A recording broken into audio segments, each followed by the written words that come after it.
Xin chào các bạn đến với kênh Anh Minh Review.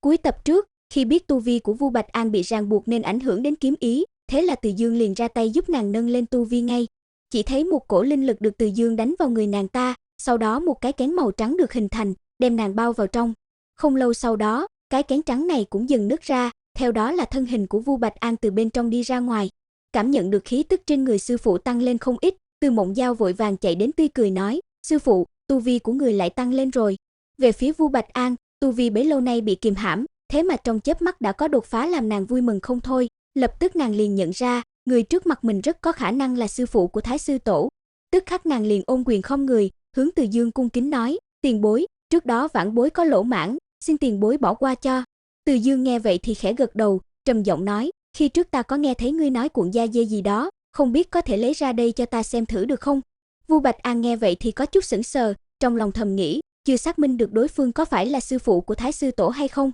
mà lúc này lại lấy cuộn da dê đó ra thì có chút không ổn, thế nhưng thực lực của đối phương mạnh như thế, cho dù bản thân không muốn giao ra thì đối phương cũng thừa khả năng lấy được. Cắn chặt răng, Vu Bạch An cũng quyết định đưa cuốn da dê cho Từ Dương, rồi lên tiếng nói: "Tiền bối, đây là đồ mà Thái sư tổ để lại, có dặn dò Phách Hải Tông chúng ta phải bảo quản thật kỹ, mặc dù đã rất nhiều năm trôi qua, các đời trưởng môn khác cũng đã từng tìm hiểu qua cuốn da dê này, thế nhưng cũng không phát hiện ra được bí mật trong đó." Cầm cuốn da dê trên tay, Từ Dương liền nhận ra, đây chính là đồ của hắn đưa cho Đồ Nhi tại 2 vạn năm trước, với lại trong cuốn da dê này cũng chả có bí mật gì, chỉ là ghi chép của hắn về vị trí một số linh dược còn chưa thành thục mà thôi. Biết tiếp tục ở đây cũng không tìm được tin tức gì, Từ Dương liền quay người rời đi luôn, thế nhưng vừa đi được mấy bước thì hắn cảm nhận được một đạo sóng linh khí rất nhỏ ở dưới mặt đất truyền lên, làm cho hắn có một loại cảm giác không rõ ràng, giống như có thứ gì đó đang kêu gọi mình vậy. Khẽ chau mày, Từ Dương liền quay sang Vu Bạch An thản nhiên nói: "Ta muốn xem bên dưới tông môn của các ngươi có thứ gì, cho nên sẽ phá hư nơi đây."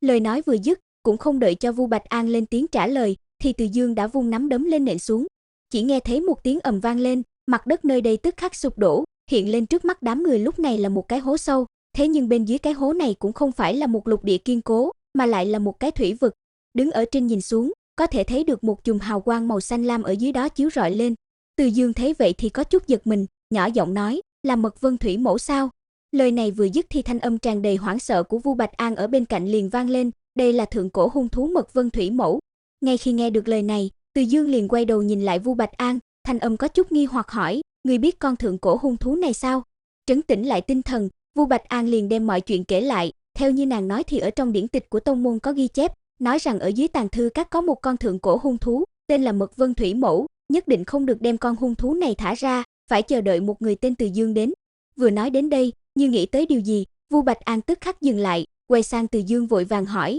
"Tiền bối, không biết người tên là gì?" Ngay sau đó, 4 chữ ngắn gọn: "Ta tên Từ Dương" liền vang lên bên tai nàng, làm cho nàng nhất thời sững sờ, trên mặt hiện lên thần sắc không thể tin được. Khi thanh tĩnh trở lại thì đã thấy Từ Dương lôi con thượng cổ hung thú kia từ dưới thủy vực ném lên trên không trung rồi. Theo thân hình khổng lồ của con thượng cổ này bay lên, là một tiếng rống chói tai, theo đó là từng đạo thủy vụ từ trên thân nó bạo phát ra xung quanh, mang theo một mùi thơm nhẹ nhẹ. Nhìn đám thủy vụ này bay tới, Từ Dương vội vàng quát lớn: "Thủy vụ có độc, các ngươi mau ngừng hô hấp." Dứt lời, một thanh linh kiếm liền xuất hiện trong tay, trên thân linh kiếm còn có nhẹ nhẹ lôi đình quấn quanh, Thiên Lôi Trảm liền được Từ Dương thi triển ra, tức khắc thân hình hắn liền hóa thành một đạo lôi quang hướng con Mật Vân Thủy Mẫu kia đâm tới. Nhìn một kiếm của Từ Dương đâm tới, Mật Vân Thủy Mẫu vội vàng lui lại phía sau, miệng nói tiếng người vang lên: "Nhân loại, ta và ngươi không cừu không oán, vì sao lại muốn giết ta?" Thế nhưng Từ Dương đâu có để ý đến mấy lời này của nó, tốc độ không giảm mà còn bạo tăng, tức khắc trường kiếm đã đâm trúng bụng con Mật Vân Thủy Mẫu này,